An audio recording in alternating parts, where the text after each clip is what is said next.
Pakistan to America with Shaila Khan. Capital TV, Washington. अस्सलाम वालेकुम viewers, Pakistan to America में शाला खान आपके साथ कैपिटल टीवी वॉशिंगटन से।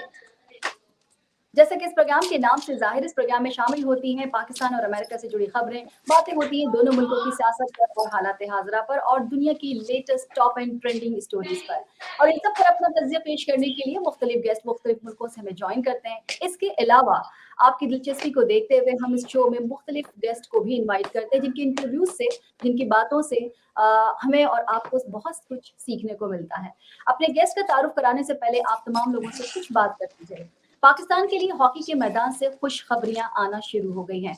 मलेशिया में सुल्तान अजलान शाह के हॉकी टूर्नामेंट में कौमी टीम ने एशियन चैंपियन जापान को 3 के मुकाबले में 5 गोलों से शिकस्त दी। पाकिस्तान में कौमी खेल का दर्जा रखने वाले हॉकी के मैदानों में 3 अरसे तक हुक्मरानी करने वाले पाकिस्तानी टीम के लिए ये कामयाबी इस लिहाज से खासी रही, बड़ी रही कि 11 बरस बाद हॉकी के खेल में मौका आया कि कौमी टीम विक्ट्री स्टैंड पर पहुंची है। पाकिस्तानी हॉकी टीम के एक लंबे इंतजार के बाद इंटरनेशनल में एक दर्जा बेहतरी आ गई। FIH की जारी करदा नई रैंकिंग में पाकिस्तान हॉकी टीम ने एक दर्जे तरक्की कर ली है। इन पॉइंट्स के आने से पाकिस्तान अब 17वीं पोजीशन पर आ गया है, जबकि ब्रॉन्ज मेडल मैच में शिकस्त खाने वाली जापान की जो टीम थी वो इंटरनेशनल रैंकिंग में अब पाकिस्तान की जगह 18वें नंबर पर आ गई है।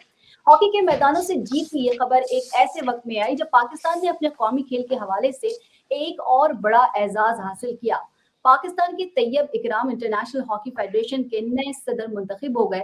एशियन हॉकी के चीफ एग्जीक्यूटिव तैयब इकराम का बेल्जियम के मार्क क्यूडन से मुकाबला था और दोनों उम्मीदवारों के लिए वोटिंग का सिस्टम ऑनलाइन था। वर्चुअल इजलास में पाकिस्तान समेत 129 मेंबर ममालिक ने वोटिंग में हिस्सा लिया था और एशियन हॉकी के चीफ एग्जीक्यूटिव तैयब इकराम 79 वोट लेकर सदर मुंतखब हो गए थे, जबकि इनके मध्य मुकाबिल बेल्जियम के जो मार्क क्यूडन थे वो 47 वोट ले सके थे। खेल के मैदान से पाकिस्तान के लिए एक साथ 2 कामयाबियां हासिल करने पर हॉकी टीम की कारकर्दगी को सराहने और तैयब इकराम साहब को खराज अकीदत और खराज तहसीन पेश करने के लिए, इन्हीं की कामयाबियों पर बात करने के लिए आज हमारे गेस्ट मौजूद हैं। मुजम्मल अख्तर मलिक साहब, international hockey player, professional hockey coach, basic skills specialist, जो कि हमें ज्वाइन कर रहे हैं अमेरिका से। अस्सलाम वालेकुम सर। जी अस्सलाम वालेकुम जी। शाला खान। गुलाम गौस हमारे दूसरे हमारे गेस्ट हैं, एशियन हॉकी फेडरेशन के डायरेक्टर हैं, पाकिस्तान के शहर लाहौर से उन्होंने हमें ज्वाइन किया है। अस्सलाम वालेकुम सर। वालेकुम अस्सलाम। अस्सलाम वालेकुम व्यूअर्स। गुलाम गौस साहब के बारे में मैं आप तमाम लिसनर्स को, अपने व्यूअर्स को, देखने और सुनने वालों को बताती चलूं कि इनके खानदान के 11 अफराद ने बैनुल-अक़वामी सतह पर हॉकी में पाकिस्तान की नुमाइंदगी करते हुए एक रिकॉर्ड बनाया है। पाकिस्तान हॉकी टीम की जानिब से खेले जाने वाले एक ही खानदान से ताल्लुक रखने वाले खिलाड़ियों की ये सबसे ज्यादा तादाद है। सर, एक तो मैं आपको मुबारकबाद दे दूं, बहुत बहुत मुबारक हो आपको भी। दूसरे आप दोनों को मुबारक हो क्योंकि तैयब इकराम साहब जो है वो इंटरनेशनल हॉकी फेडरेशन के नए सदर मुंतखब हो गए। पाकिस्तान के लिए एक बड़ी अचीवमेंट है, हॉकी प्लेयर्स के लिए एक मोटिवेशन है, क्या कहेंगे आप? जी मुझसे पूछा है या गौस भाई से पूछा? गौस साहब से बात कर रही हूँ। जी ये हमारे मुल्क के लिए बहुत बड़ा एजाज है कि तैयब इकराम चौधरी साहब इंटरनेशनल हॉकी फेडरेशन में के सदर मुंतखब हुए हैं। ये एक लंबी स्टोरी है जो आज से तकरीबन 40-45 साल तक मुहित है कि तैयब इकराम साहब ने कैसे हॉकी शुरू की और कैसे फिर अपना मकाम बनाया। फिर वो चाइना की नेशनल वुमेन टीम के साथ एज ए कोच मुंसलिक रहे। फिर उसके बाद मकाओ चले गए, उधर न जाके हॉकी की खिदमत करते रहे और उसके बाद एशियन हॉकी फेडरेशन में एज ए चीफ एग्जीक्यूटिव 2014 में उन्होंने अपना सफ़र शुरू किया और 2016 में वो FIH के एग्जीक्यूटिव बोर्ड के मेंबर मुंतखब हुए। यहाँ मैं ये बताता चलूँ कि जो 2016 का इलेक्शन था, अभी तक उनका रिकॉर्ड है कि 114 में से 101 वोट लिए थे उन्होंने जब वो FIH के एग्जीक्यूटिव बोर्ड के मेंबर मुंतखब हुए थे। तो उनका जो सिलसिला है वो तमाम बरे-आज़म में फैला हुआ है क्योंकि उनका एक पैशन था कोचिंग। वो FIH में as a director coaching and development काम करते रहे और उस हिसाब से उन्होंने पूरी दुनिया में कोच एजुकेशन को रोशनास करवाया। मुज़म्मिल साहब, अगर मैं आपकी तरफ आऊं और यही सवाल मैं आपसे करूं तो आप उनकी जर्नी को कैसे देखते हैं, क्योंकि एक बहुत बड़ा एजाज जो उन्होंने पाया है, और अगर हम पाकिस्तान की बात करें तो बहुत कम लोग हैं जो इस मकाम तक पहुंच पाते हैं। तो अगर मैं इनकी जर्नी की बात करूं तो आप किस तरह से देखते हैं इनकी जर्नी को? मिसकान, पहले तो यह कि तैयब इकराम साहब हैं, उनको बहुत मुबारक हो, पाकिस्तान की गवर्नमेंट को, पाकिस्तान के हॉकी लवर को, स्पेशली ये गौस साहब जो बैठे हुए हैं, ये बड़ी अच्छे से उनके साथ हैं। और मैं तो तैयब के साथ खेलता रहा हूँ बहुत, 80 की दहाई में इसके बड़े भाई और हम, तो गौस साहब के पैशन उसमें था, शौक उसमें था, तो अल्लाह ने उसको आज ये इज्जत दी है। तो ये एक पाकिस्तान के लिए 22 करोड़ अवाम में से एक ऐसा नॉर्मल बंदा है जो बेसिक मीडियम क्लास फैमिली से उठ के आके पाकिस्तान दुनिया की हॉकी का प्रेसिडेंट बना है, जो आज तक सिविलियन कोई भी नहीं पाकिस्तान का बना मेरे ख्याल में। तो ये तो गौस साहब ने उनकी हिस्ट्री बता दी, क्योंकि मेरे से ज़्यादा ये जानते हैं, मैं बाहर रहता हूँ, पाकिस्तान में रहते हैं, very much close to Ghaus and Tayyab Ikram.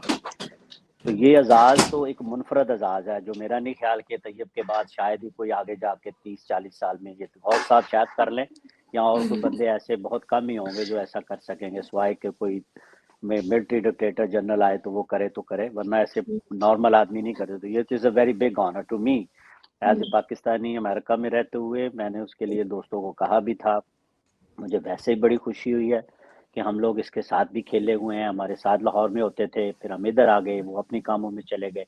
तो इस जो लॉन्ग स्टोरी उन्होंने आपको बताई है, तो is not the small thing for Pakistan country as a hockey. ठीक है। ये तो गवर्नमेंट को चाहिए कि इसको तो फौरी तौर पे पाकिस्तान का सबसे बड़ा आगाज देना चाहिए। बिल्कुल और देना, बाकी जो बिल्कुल। बातें हैं वो तो आप जब सवाल करेंगी, तो it's a very big honour to me as a Pakistani player, as a honour to me as a Pakistani player. पर ये गौस साहब और इनकी टीम जो ये वर्क करते हैं, अल्लाह ताला इनको कामयाब करे। और इनसे उम्मीदें आगे भी थी और अब और उम्मीदें हो गई हैं कि ये पाकिस्तान की हॉकी के लिए भी करेंगे, जो ऑलरेडी वो कर भी रहे हैं। गौस साहब, एक बात आपसे जरूर करूंगी कि तैयब इकराम साहब ने 2010 में भारत को एक कोचिंग डायरेक्टर की हैसियत से उन्हें ज्वाइन किया था, उनकी खिदमत हासिल की थी भारत में। इस नायाब हीरे से हम यानी पाकिस्तान की बात करें तो भारत तो फैजियाब हुआ, लेकिन पाकिस्तान में उस तरह का टैलेंट क्यों नहीं निकल कर आया, या पाकिस्तान को जब कोचिंग की बात आती है तो फिर हमारे यहाँ पर वो चीज क्यों नहीं नजर आई? एक्चुअली जब 2008 में बीजिंग ओलंपिक्स में इंडिया की टीम ने क्वालिफाई करने से कासिर रही, तो उनके थिंक टैंक ने फिर FIH से रजू किया, और लाजमी बात है उस वक्त तैयब इकराम साहब हेड कर रहे थे इस कोचिंग और एजुकेशन प्रोसेस को। तो उसके लिए वो एक special project, hockey India project शुरू किया गया।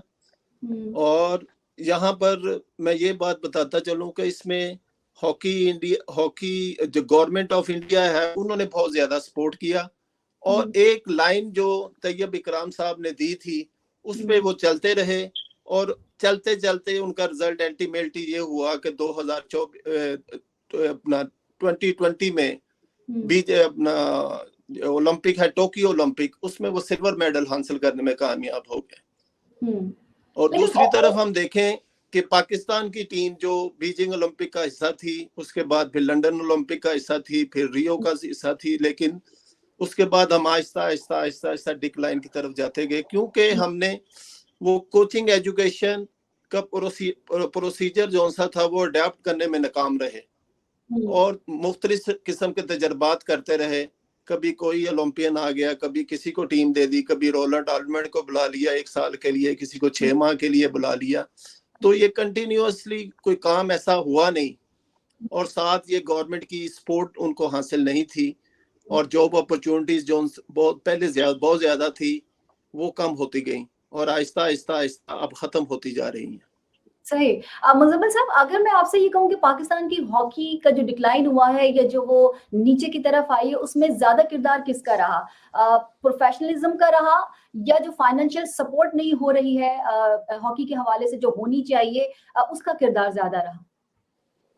देखिए, गौस भाई ने आपको बताया कि तैयब इकराम एक मिडिल क्लास फैमिली का बंदा कहाँ से कहाँ जा सकता है। तो पाकिस्तान की जो दुनिया में अभी भी पाकिस्तान की हॉकी से इज्जत है, तो वो क्यों नहीं आगे प्रमोट कर सकते। बस वही बात, गवर्नमेंट सपोर्ट नहीं करती, इन्होंने जो भी, जैसे अब तैयब साहब आए हैं, इनसे वो मदद लें, इनसे आइडियाज लें। अगर वो इंडिया को सपोर्ट करके वहाँ कहाँ से कहाँ ला सकता है, अपने आइडियाज दे के, उनको गाइडलाइन दे के, तो सबसे अच्छी बात वही हमेशा होती है हर ह्यूमन बीइंग के लिए कि उसको रास्ता सही बताना चाहिए। अगर एक आपको बंदा ऐसा मिल गया है, वो रास्ता बताए आपको और आप उसको लिसन करें, गवर्नमेंट उसको सपोर्ट करे, तो वाई नॉट? पॉसिबिलिटी है, everything is possible if you try to do something. ये तो लॉजिक आम नॉर्मल थिंग्स हैं ह्यूमन बीइंग के लिए। तो मेरे ख्याल में पाकिस्तान में प्रोफेशनलिज्म और गवर्नमेंट को फुल फ्लैज सपोर्ट करनी चाहिए, full fledge out of the way जाके। मैं तो कहूँगा, इसलिए नहीं कि मैं हॉकी का लवर हूँ, मैं हॉकी खेलता हूँ, मेरी जॉब है, मेरा पैशन है। मैं जानता हूँ दुनिया में ट्रैवल करके हमें लोग जब पाकिस्तान के बारे में पूछते हैं, हमें ग्राउंड में देखते ही वो कह देते हैं ये लुक लाइक पाकिस्तानी है, इन्हू फाड़ लो तो बाकी चीज़ें आप ही कंट्रोल कर लो। मतलब अभी भी हम लोगों की इस हद तक वैल्यू है प्लेयरों की, जो भी जहां जहां भी कोई खेलता है। तो इसलिए पाकिस्तान में बहुत अपॉर्चुनिटी है। सिर्फ गवर्नमेंट फुल फ्लैश सपोर्ट दे, बच्चों को इंसेंटिव दे, बच्चों को जॉब्स दे। जो बच्चे अभी खेल के आए हैं, अभी मैं गौस साहब से मुबारक भी दूंगा, इनके बेटे घर के 2 बच्चे टीम में थे उस पोजीशन में। तो इनको इंसेंटिव देना चाहिए गवर्नमेंट को, राइट वे इनको गवर्नमेंट को चाहिए, इनके लिए को प्राइज मनी दें, फिर इनके डिपार्टमेंट इनके कंफर्म करें। इसी तरह वुमेन को प्रमोट करें, क्यों नहीं करते? हम 22 साल में अमेरिका में कोचिंग कर रहे हैं, हम अमेरिका की टीम को कहां से कहां लेके चले गए हैं बच्चों को। अभी भी मेरी 2 स्टूडेंट्स हैं, जूनियर सीनियर में खेल रही हैं। तो हमें पता है कि हम कैसे कर रहे हैं। चले हम उसका हिस्सा नहीं बनते, लेकिन ये तैयब इकराम जैसे बंदे, गौस जैसे बंदे, या और बहुत सारे बंदे ऐसे हैं जो ऑनेस्टली बड़े दिल से काम करते हैं। इनको चांस दें और इसको सपोर्ट करें। गवर्नमेंट जब तक सपोर्ट नहीं करेगी प्रोफेशनल वेज पे, कभी भी उस वक्त तक हॉकी उस मुकाम पे नहीं आएगी, चाहे कोई भी बंदा उसको आइडिया दिए। स्पोर्ट्स के लिए तो यही है ना कि जब तक कि आपको गवर्नमेंट उस लेवल पे ना दे जिस लेवल की जरूरत होती है, तो फिर आप आगे नहीं जा सकते। और हमने देखा कि जितने पाकिस्तान में इस वक्त गोल्ड मेडल, सिल्वर मेडल बच्चे लड़के लेकर आए, वो सारे के सारे जब यहाँ आके बताते हैं कि हमने अपनी मेहनत से, हमने अपने तौर पर, यहाँ तक के लोगों को टिकट्स के भी पैसे नहीं दिए जाते, वीजे और चीजों की तो बहुत दूर की बात है। लेकिन मैं आपसे गौस साहब बात करूंगी कि कुछ लोगों का ख्याल है कि एक अच्छा खिलाड़ी जो होता है वो स्कूल लेवल से निकलता है, ग्रास रूट लेवल से निकलता है। जो परफॉर्मेंस होती है, एक अच्छी परफॉर्मेंस जो होती है, क्या वो इसी इब्तिदाई मराहिल से गुजरकर हो सकती है, या बीच में भी कोई बंदा खेल सकता है और अच्छा खेल सकता है और टैलेंटेड निकल सकता है? मेरे ख्याल में जी कोई ये ग्रास रूट लेवल, पाकिस्तान में तो ग्रास रूट लेवल की बात ही नहीं करनी चाहिए। पाकिस्तान तो ऑलरेडी बहुत रिच है ग्रास रूट लेवल पे। अभी हमें जो है हाई परफॉर्मेंस ट्रेनिंग पे तवज्जो देनी चाहिए, बच्चों को हाई परफॉर्मेंस ट्रेनिंग देनी चाहिए, उनकी फिजिकल फिटनेस पे तवज्जो देनी चाहिए, उनकी डाइट पे देनी चाहिए, न्यूट्रिशनिस्ट होना चाहिए, उनको एलीट किस्म का ट्रेनिंग सेंटर बना के देना चाहिए। तो बहुत आसान है कि पाकिस्तान अपनी वर्ल्ड रैंकिंग इंप्रूव कर सकता है। दूसरा, प्लेयर को, एथलीट्स को कैरियर अपॉर्चुनिटी होनी चाहिए कि उसका फ्यूचर सिक्योर हो। यहाँ जब तक उसका फ्यूचर सिक्योर नहीं होगा, फाइनेंशियली स्ट्रांग नहीं होगा, ये चीजें उसको, उसके लिए डिक्लाइन साबित हो सकती हैं। तो इसलिए हम बार बार यही कहते हैं कि गवर्नमेंट को इनिशिएटिव देना चाहिए, उनके लिए हाई परफॉर्मेंस सेंटर एक बनाना चाहिए। और पाकिस्तान वाहिद मुल्क है जो 4 वर्ल्ड कप, 3 ओलंपिक जीत चुका है। उसको ग्रास रूट लेवल पे बहुत ज्यादा ऑलरेडी काम हो चुका है। अब इन्हें हाई परफॉर्मेंस पे काम करने की जरूरत है। ठीक, इनको पिक एंड चूज करके 50 लड़के, 100 लड़कों का एक पूल बनाना चाहिए, उनको हाई परफॉर्मेंस सेंटर में ट्रेनिंग देनी चाहिए। और मैं एक और आपको बात बताता चलूं कि तैयब इकराम साहब ने हॉकी इंडिया प्रोजेक्ट के अलावा चाइना का प्रोजेक्ट, चाइना वुमेन हॉकी को 90 में ज्वाइन किया और 56 लड़कियों को मुंतखब किया और उस पे कंटिन्यूसली काम करते रहे। और 2008 में बीजिंग ओलंपिक में वही लड़कियों ने सिल्वर मेडल चाइना के लिए जीता। तो ये भी उनकी एक बहुत बड़ी कंट्रीब्यूशन है। तो इसलिए मैं कह रहा हूँ कि हाई परफॉर्मेंस पे अब तवज्जो देने की जरूरत है और उनको प्लेइंग अपॉर्चुनिटीज की जरूरत है, क्योंकि पाकिस्तान में टीमें कम आती हैं। इनके लिए जरूरी है कि इनको ज्यादा से ज्यादा यूरोपियन टीमों के साथ इंडिया पाकिस्तान के मैचेस, इसी तरह मलेशिया के साथ सीरीज होनी चाहिए। तो जब ज्यादा से ज्यादा मैचेस मिलेंगे तो इनको निखार पैदा होगा। और ये सही, आपने देखा क्योंकि होगा हमारे यहाँ टूर्नामेंट्स कि है ही नहीं ना। अभी जो कॉमनवेल्थ पे गए हैं उसके फौरन बाद अजलान शाह में इनकी परफॉर्मेंस देखें कितनी अच्छी हो गई है, क्योंकि इनको प्लेइंग अपॉर्चुनिटी मिली अपने से हायर रैंकिंग टीमों से खेलने की, जहां ऑस्ट्रेलिया थी, न्यूजीलैंड थी, कनाडा थी, आयरलैंड थी, तो यूरोपियन टीमों से भी इनको खेलने का फायदा हुआ और उसका फायदा आपने देखा कि अजलान शाह में होगा। अब यही अजलान फायदा जो सा है ये इंशाल्लाह ताला नेशन कप में उठाएंगे।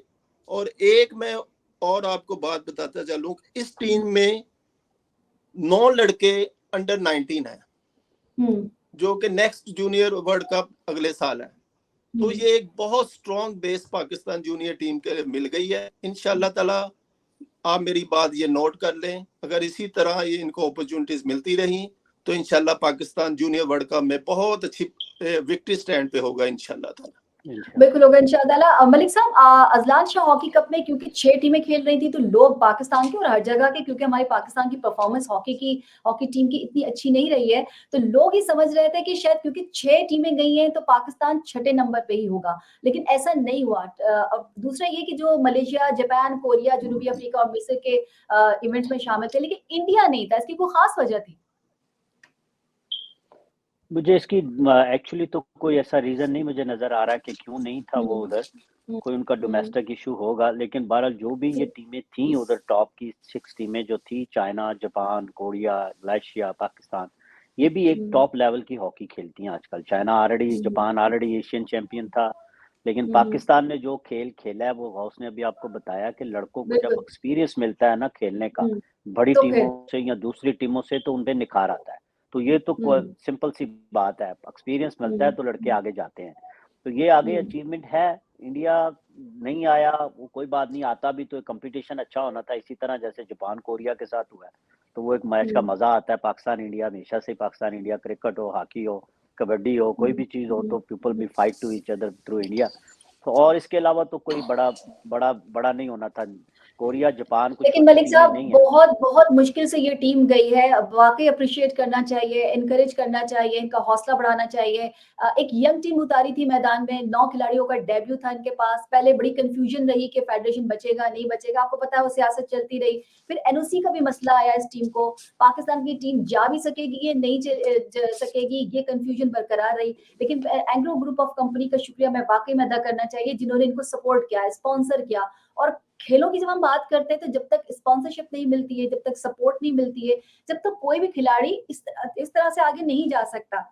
2017 और 2022 की बात अगर मैं करूं तो 2017 से 2022 तक हॉकी फेडरेशन को 70 से 80 लाख रुपए मिले। 70 से 80 लाख रुपए में क्या होता है? लास्ट ईयर की बात करूं तो 20 लाख रुपए मिले। क्या होता है इसके अंदर? मेरी मालूमात के मुताबिक, हो सकता है आपको मुझसे ज्यादा मालूमात बल्कि होगी, पाकिस्तान में 40 लड़कों का अगर कैंप लगा लिया जाए, होटल उसमें शामिल नहीं है, हॉस्टल लिया जाए, तो उनके अखराजात 55 से 65 लाख के करीब आते हैं। अब आप अंदाजा लगा लीजिए कि इंटरनेशनल में 3-4 इंटरनेशनल जो वो है जो टूर्नामेंट्स होते हैं, ये जो टूर्स होते हैं, 3 से 4 करोड़ रुपए चाहिए होते हैं। तो आप अंदाजा लगाए कि कहाँ आपके 20 लाख, कहाँ आपके 35 लाख, कहाँ 55-60 और कहाँ अगर हम बात करें तो करोड़ों तक है। तो ऑब्वियसली ये तो हुकूमत को करना चाहिए ना, कि चाहे वो सूबाई लेवल पे कर रही है, लेकिन आपको फेडरल या आपको हुकूमत के लेवल पे कुछ ना कुछ तो होना चाहिए, क्योंकि हर कोई आप मिडिल क्लास से आ रहा है, लेकिन कहीं ना कहीं उसको जाने के लिए, आने के लिए, रुकने के लिए उस लेवल का तो सपोर्ट चाहिए होगा। इस पे अग्री करते हैं कि नहीं करते आप? देखिए, मैं तो मतलब मुझसे ज़्यादा गौस साहब को पता है डोमेस्टिक स्ट्रक्चर का कि पाकिस्तान में इस वक्त क्या है, लेकिन मुझे अंदाज़ा है, दोस्तों से मालूमात रहती हैं। ये तो बिल्कुल आप ऐसा कह लें कि जो पंजाबी मिसाल देते हैं ना कि आटे के नमक में बराबर भी नहीं है। तो ये तो एक मजाक है पाकिस्तान की हॉकी के साथ। वो ठीक है, आपने एंग्रो को मुबारक दी, उसका शुक्रिया हम भी दे देते हैं, हम भी अदा करते हैं कि जिसने सपोर्ट किया। इस तरह पाकिस्तान में बेशुमार अदारे हैं। पाकिस्तान को एक लॉ बनाना चाहिए कौमी सतह पे, मुल्क के पार्लियामेंट से मंजूर करवाना चाहिए कि हॉकी को ये बजट हर साल देना है और उसका हर साल के बाद उसका ऑडिट करवाना है। और जो जो बंदों को ये जिम्मेदारी दें, कोचेज में, प्रोफेशनलिज्म में, जॉबों में, उनसे उन प्रोफेशनल लोग लाएं। अब अगर ये टीम दी है ना, इस टीम को 3-4 साल कोचों को टीम को देना चाहिए और उनको प्रॉपर पैसे देने चाहिए, जहां से भी दे। इतनी भी गई गुजरी नहीं है पाकिस्तान की गवर्नमेंट कि ये पाकिस्तान की हॉकी को आजाद, जिसके पास आज तक वो आजाद है जो दुनिया के किसी मुल्क के पास है ही नहीं है। हम उस एजाजों के नाम से हमें इज्जत मिलती है लोगों में यहाँ पे। हम लोग जहां भी जाते हैं अमेरिका में, नॉर्थ अमेरिका, साउथ अमेरिका या किसी हॉकी में हम अटैच है, हमें लोग कहते हैं वो नो क्वेश्चन। लेकिन गवर्नमेंट ये बातें करेगी, ये पैसा कुछ भी नहीं है, ये तो एक बच्चे का 1 साल का खर्चा मेरे हिसाब से है। ये तो इनको इससे बहुत आगे जाना चाहिए किसी ना किसी तरीके से। वो इनके डोमेस्टिक सिस्टम, आई नो कि Pakistan is going on so much problem politically और फाइनेंशियली, बट ये कुछ भी नहीं है। 5-10 करोड़ 20 करोड़ रुपया साल का हॉकी फेडरेशन को दे के काम करवाना, उनसे इनपुट लेना, is not a big deal. अगर पाकिस्तान सीरियसली चाहे, अब इनको ये तैयब इकराम जैसे बंदे से, या ये जो गौस साहब बैठे हुए हैं एशिया के डायरेक्टर है, कोई छोटी सी जॉब नहीं है। इन लोगों से ये आपको बता रहे हैं चाइना की हिस्ट्री, मैं ये इंडिया की हिस्ट्री बता रहे हैं। आई नो, मैं 80 की भी चाइना की हिस्ट्री जानता हूँ। जब पाकिस्तान से एक बंदे गए थे चाइना को हॉकी इंट्रोड्यूस करवाने के लिए, वो भी लाहौर के ही थे, एजी खान साहब। पहली दफा जब चाइना को हॉकी इंट्रोड्यूस करवाई थी 1979-80 में। बट वही बात है ना, उन लोगों ने उन मशवरों पे अमल किया है। अब ये जो गौस साहब को बता रहा है, या तैयब इकराम जब लोगों से मिला होगा या जिनसे उसकी डिस्कशन होगी, वो क्यों नहीं, उसके लिए आजाद है, वो अपने मुल्क के लिए कुछ ऐसा एफर्ट करवाए या कोशिश करे या करेगा। ये गौस जैसे बंदे या हमारे जैसे बंदे जो उसके दोस्त हैं या उसको जानते हैं, वो हमारे ना कहने के बावजूद भी मुझे पूरा यकीन है कि वो बंदा पाकिस्तान की हेल्प करेगा। तो इनको गवर्नमेंट को चाहिए हर लिहाज से बच्चों को इंसेंटिव देने, बच्चों को जॉबें देनी, प्रोवाइड करना। ये गौस ने जो आपको मशवरा दिया है ना, ये हम 20 साल से अमेरिका में यही लागू कर रहे हैं लड़कियों पे, कि उनके ग्रुप बना के उनको इंसेंटिव देते हैं, उनको स्कॉलरशिप यूनिवर्सिटियों में देते हैं, उनको रखते हैं, उनको ट्रेनिंग करवाते हैं। ग्रास रूट से तो जो गौस ने बताया है वो बहुत नर्सरी है ग्रास रूट में। उनको प्रोफेशनलिज्म देना चाहिए, ऊपर जाके हाई लेवल जूनियर सीनियर की उनकी 3 ग्रुप बना के 16 से 18 20 साल के, 20 से 25 साल के, 25 से 30 साल के 3-3 ग्रुप बना के उनको देना चाहिए, उनकी ट्रेनिंग होनी चाहिए। बिल्कुल सही, बिल्कुल ऐसे ही होना चाहिए, सही बात है, बिल्कुल होना चाहिए। अच्छा, मैं आप दोनों से ही पूछना चाहूंगी, सवाल मैं आप दोनों के लिए ही है, बल्कि मैं तो कहती हूँ कि तमाम लोगों से ये कि किस तरीके से तैयब इकराम साहब जैसे लोग जो कि पाकिस्तानी है और इंटरनेशनल लेवल पर उन्होंने पाकिस्तान का नाम रोशन किया है, हमें प्राउड फील होता है, मगर हम नेशनल लेवल पर आज की जनरेशन के सामने उन्हें किस तरीके से पोर्ट्रे करें कि आज का जो नौजवान है वो तैयब इकराम जैसा बनने की कोशिश करे, पाकिस्तान का नाम रोशन करे। हम क्या कर सकते हैं ऐसा कुछ? देखिए गौस भाई, आप इसको जवाब देंगे डिटेल से, क्योंकि वो ज्यादातर डोमेस्टिक। मेरी नजर में तो 3 चीजें ऐसी होनी चाहिए राइट वे टुडे। आपका कुछ सुने या कोई और बंदा किसी से सुने, तैयब इकराम को पाकिस्तान का सबसे बड़ा आजाद देना चाहिए, और पाकिस्तान के मीडिया में उसकी इनपुट लेनी चाहिए, और दुनिया पाकिस्तान के हर उस बच्चे को जो हॉकी के शौकीन है वो सुने। ये एशिया कप का कोई मैच तक पाकिस्तान के टीवियों ने नहीं दिखाया। खबरें आती थी तो वो 2 सेकंड की खबर आती थी, 2 मिनट में भी। तो क्रिकेट की, हम क्रिकेट को क्रिटिसाइज नहीं करना चाहते, लेकिन ये स्पोर्ट्स के साथ नाइंसाफी है। तैयब इकराम को ये एजाज देना चाहिए, उसके आइडिया को लेके सारे पाकिस्तान के स्कूल, कॉलेजेस, यूनिवर्सिटियों में देना चाहिए। गवर्नमेंट को उसको सीरियस लेना चाहिए, और उस एजाज की, उसकी ऑनर की जितनी भी तशहीर की जाए मीडिया में। पाकिस्तानी, मैं आपको बता रहा हूँ, मैं 25 साल से 30 साल से अमेरिका में हूँ। मेरी तैयब साहब से एक दफा फोन पे बात भी गौस भाई ने करवाई थी, मेरी मुलाकात भी आज तक नहीं भी हुई, लेकिन जितना मुझे महसूस हो रहा है ना फखर इस बात पे, मैं आपको उसका बयान नहीं कर सकता। मुझे 10-12 अमेरिका के कई दोस्तों, डायरेक्टर हैं जो टॉप लेवल के प्लेयर हैं, कैप्टन रहे हैं, मुझे उन्होंने मुबारकबाद दी है। तो how you feel, you think how I feel my proud. तो इसलिए पाकिस्तान को देना चाहिए। ये ऑलरेडी लेट कर दिया, 10 दिन 15 दिन हो गए उसकी जीत को अनाउंसमेंट हुए, मैंने एक सेकंड की कहीं खबर नहीं सुनी होगी। सही कहा आपने। पाकिस्तानी मीडिया पे आपको लोगों पे बहस करते, सियासत में घसीटते हुए, इल्जाम लगाते हुए, चीजें करते हुए नजर आएंगे। कोई पॉजिटिव या कहते हैं ना कि कोई ऐसा काम या ऐसी कोई चीज, ऐसा कोई डिस्कशन या पाकिस्तान का जश्न, पाकिस्तान की फतह, उसको सेलिब्रेट करने का भी मुझे लगता है कि इन सियासतदानों के पास, एक आम आदमी के पास भी टाइम नहीं है। सर, यही सवाल मैं आपकी तरफ लेके जाऊंगी कि किस तरीके से हम इंटरनेशनल लेवल पर तो हम देख ही रहे हैं, लेकिन नेशनल लेवल पर जो बच्चे हैं, जो हमारे पाकिस्तान में बच्चे, किस तरीके से तैयब इकराम साहब को इस तरह से हम पोर्ट्रे करें उनके सामने कि वो बच्चे जो है, वो हर बच्चे जो है तैयब इकराम बनने की कोशिश करे। जी, इस सिलसिले में तो जैसे बताया गया है, ये मैं इसको और आगे लेके जाऊंगा कि ये पहले पाकिस्तानी हैं जो किसी भी ओलंपिक स्पोर्ट्स के प्रेसिडेंट बने हैं। माशाल्लाह। पूरी पाकिस्तान की 75 साल हिस्ट्री उठा के देख लें, ओलंपिक स्पोर्ट्स का कोई इंटरनेशनल लेवल पे प्रेसिडेंट नहीं बना। ये एक मुनफरिद सा एजाज है जो तैयब इकराम साहब को मैं है, तो मेरे सामने इनको ऐसा एजाज देना चाहिए ताकि सबके लिए ये रोल मॉडल हो। और दूसरा, हम लोग सोच रहे हैं अभी कल ही पाकिस्तान ओलंपिक एसोसिएशन ने इनके एजाज में तकरीब मुनक्कद की थी, तो ये इस तरह के कोई प्रोग्राम होने चाहिए जिसमें चीफ मिनिस्टर, प्राइम मिनिस्टर की सतह पे इनकी मुलाकात करवाई जाए, उनके आइडियाज लिए जाएं और पाकिस्तान फर्स्ट के नाम से एक प्रोजेक्ट शुरू किया जाए कि हम आइंदा 8 साल में या 12 सालों में किस पोजीशन में पहुंचेंगे जो हमने पोजीशन छोड़ी थी। ये एक लॉन्ग टर्म प्रोग्राम होना चाहिए, ना कि कोई 1 साल या 2 साल। दूसरा, आपने पैसों की बात की, ये करोड़ों पे बात नहीं है, कम से कम 1 अरब ईयरली मुख्तस करना चाहिए पाकिस्तान हॉकी फेडरेशन के लिए, और इसमें तमाम सूबाई हुकूमतें अपना रोल अदा करें। और इसमें अब तो डिस्ट्रिक्ट की सतह पे शुरू हो, अंडर 16 का जो मुजम्मल भाई भी खेलते रहे, अंडर 16 का एक बहुत अच्छा हमारा एक प्रोग्राम हुआ करता था जो डिस्ट्रिक्ट लेवल से शुरू होके सूबाई फिर नेशनल लेवल पे जाता था, और उसके बाद एक अंडर 19 टीम बनती थी जो कि पाकिस्तान बोर्ड्स के नाम से बाहर के मुल्क टूर करती थी। तो ये सारे प्रोजेक्ट हमारे पास हैं, लेकिन फंड्स की कमी, हुकूमत की समझे कि तवज्जो नहीं दे रही, वो चीजें जो सी हैं हम सफर कर रहे हैं। और तैयब साहब ऐसी पोजीशन पे आगे हैं। सर मैं तो कहूँ हुकूमत की नालायकी, आपने बड़ा अच्छा अल्फाज अदा कर लिए, लेकिन मेरा दिल अंदर से अब ये कह रहा है कि मैं कहूँ कि उनकी नालायकी है, निकम्मापन है उनका, और मैं क्या कह सकती हूँ।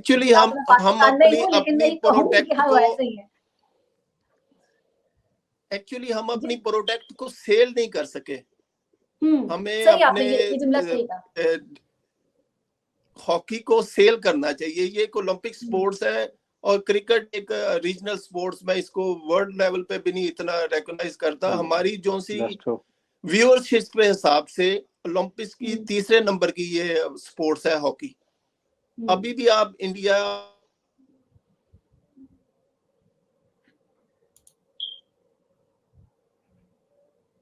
जी, हेलो, आवाज चलेगी?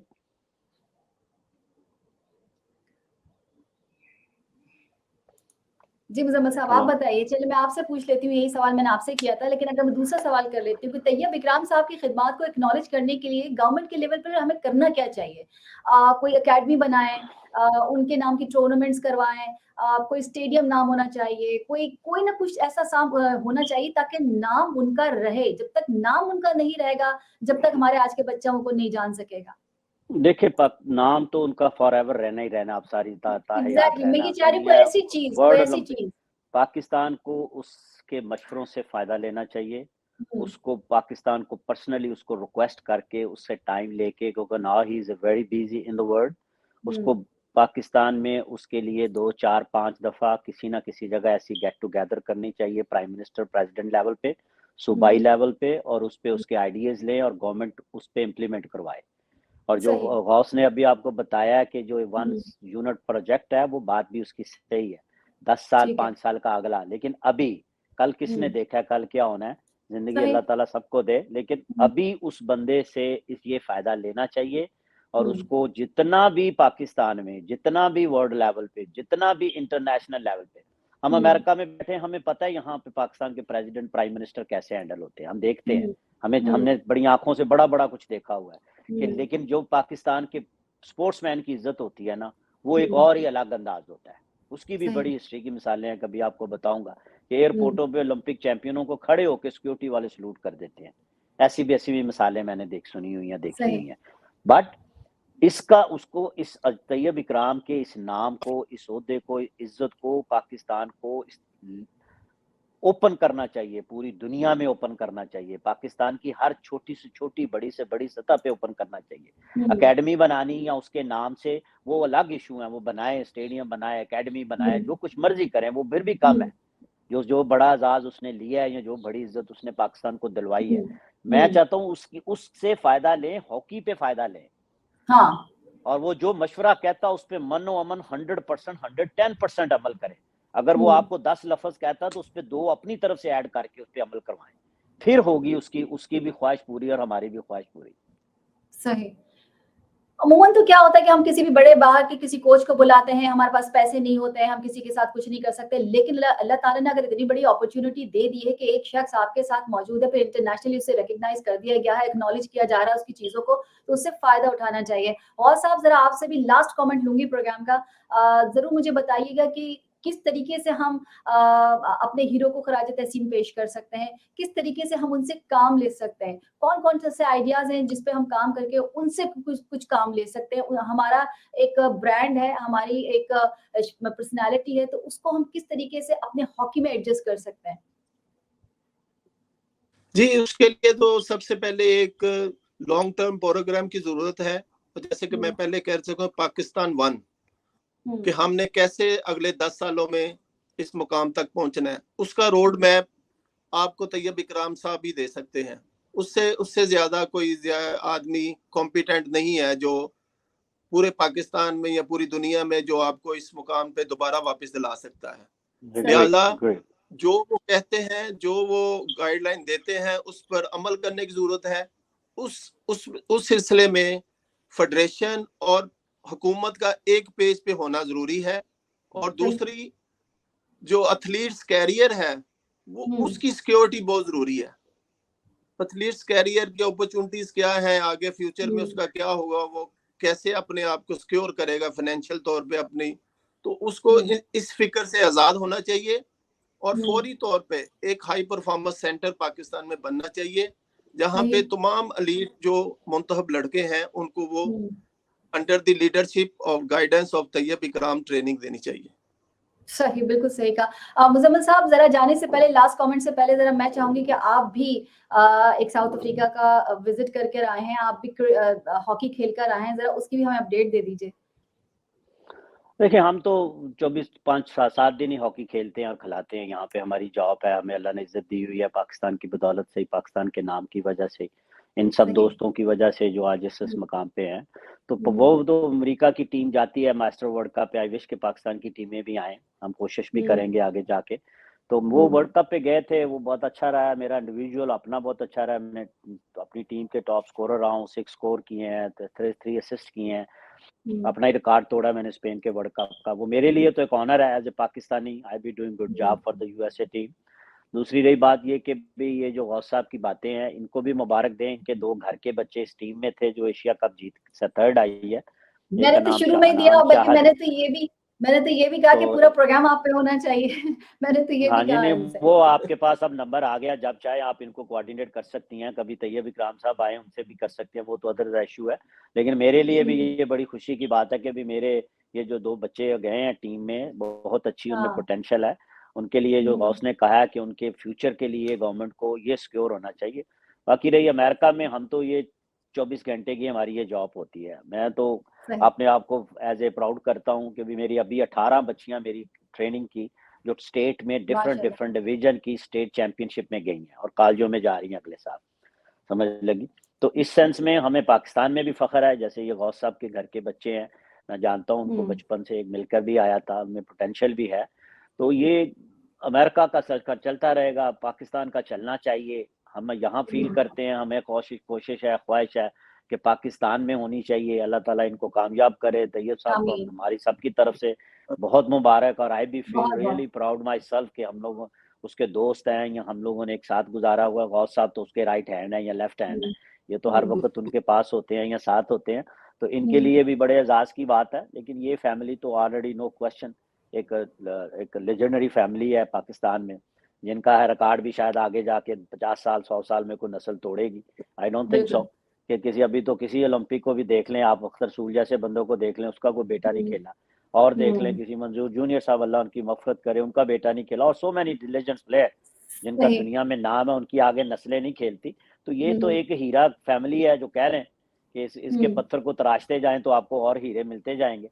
तो ये भी फैमिली का एक एजाज है, इसको तो आपने निखारना है इन लोगों के मशवरों से। इनके बड़े भाई में एक ही चारपाई पे हम सोते थे इनके घर में, मैं जब इनके घर रहता था मुझे वो भी सारे जी। ज़माने याद हैं। तो ये सारी चलिए, बातें एक honour to me myself. तो अमेरिका में हम कर चलिए। रहे हैं, इंशाल्लाह करते रहेंगे। हमारी बहुत इंशाल्लाह, बहुत ज़्यादा इंशाल्लाह। दुआ है कि पाकिस्तान में तरक्की करे और अल्लाह ताला बिल्कुल, तैयब साहब को, गौस साहब को, पाकिस्तान की हॉकी को तरक्की दे और आमीन, पाकिस्तान की गवर्नमेंट आमीन। को थोड़ी-सी अक्ल शर्म दे। हया दे दे। शर्म हया दे दे, मैं तो ये लफ़्ज़ करूँगा बहुत कि शुक्रिया। इनको शर्म हया दे कि ये गवर्नमेंट ठीक हॉकी है। को सपोर्ट करे। चलिए, बहुत बहुत बहुत शुक्रिया। ये आपका लास्ट मैसेज तो मुझे बड़ा ही अच्छा लगा। Thank you so very much. Ghaus साहब आपका बहुत शुक्रिया, मुज़म्मिल साहब आप थैंक दोनों यू। का बहुत शुक्रिया। इंशाल्लाह फिर किसी वक़्त आपको अपने प्रोग्राम में इनवाइट करेंगे, कीमती राय आपसे लेंगे। बहुत-बहुत शुक्रिया। सो इस थैंक दुआ यू जी, के शुक्रिया। साथ इस प्रोग्राम को यही ख़त्म करते हैं कि अल्लाह ताला हॉकी को वही उरूज अता करे जिस उरूज पर हर पाकिस्तानी फ़ख्र करता है। सोशल मीडिया प्लेटफ़ॉर्म पर कैपिटल टीवी वॉशिंगटन के फेसबुक पेज को लाइक कीजिएगा, यूट्यूब चैनल को सब्सक्राइब कीजिएगा, कैपिटल टीवी वॉशिंगटन की एप्लीकेशन को ज़रूर इंस्टॉल कीजिएगा ताकि दुनिया में आप कहीं भी हो हमारे शोज़ को आप देख सकें। ज़िंदगी ने वफ़ा की तो इंशाल्लाह फिर नेक्स्ट प्रोग्राम में आपसे होगी मुलाकात। तब तक के लिए शैला खान को दीजिए इजाज़त। फ़ी अमानिल्लाह। बहस होगी पाकिस्तान और अमेरिका से जुड़े इश्यूज पर। शामिल होंगी नेशनल और इंटरनेशनल खबरें। बात होगी दुनिया के बदलते हालात और बदलती सियासत पर। बनेंगी सेलिब्रिटीज इस प्रोग्राम का हिस्सा और दिए जाएंगे जवाबात अहम सवालों के। Programme Pakistan to America with Shaila Khan, capital TV Washington.